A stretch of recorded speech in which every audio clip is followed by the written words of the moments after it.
ዓለም ከፈጸመቻቸው ታላላቅ ስህተቶች ሁሉ የሚበልጥ ለሚሰማው ጆሮ የሚሰቀጥጥ ግን ደግሞ ለአምላክ ክብር ተብሎ የተሰራ አንድ ታላቅ ስህተት አለ።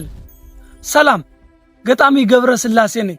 ዛሬ በዚህ ቻናል አንድ በጣም ልብ የሚነካ ግን ደግሞ ለአምላክ ክብር ተብሎ የተሰራ እውነተኛ ታሪክ በግጥም መልኩ እንነጋገራለን። ከዛ በፊት ግን ለዚህ ቻናል አዲስ ከሆናችሁ ሰብስክራይብ የሚለውን በመጫን የዚህ ቻናል ቤተሰብ መሆን ትችላላችሁ።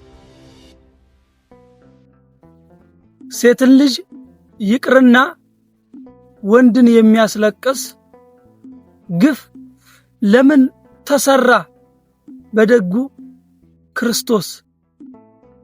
ምን ቢበድላቸው ነው አምርረው የጠሉት?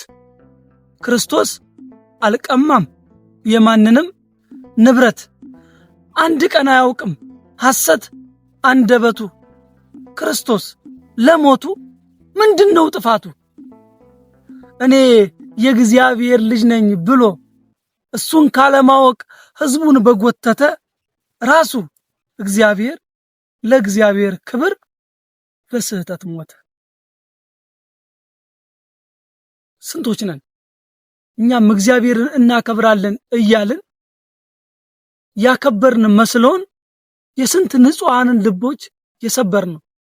ሐሳባችሁን ኮሜንት ላይ ጻፉልኝ። ስላዳመጣችሁኝ አመሰግናለሁ። እወዳችኋለሁ።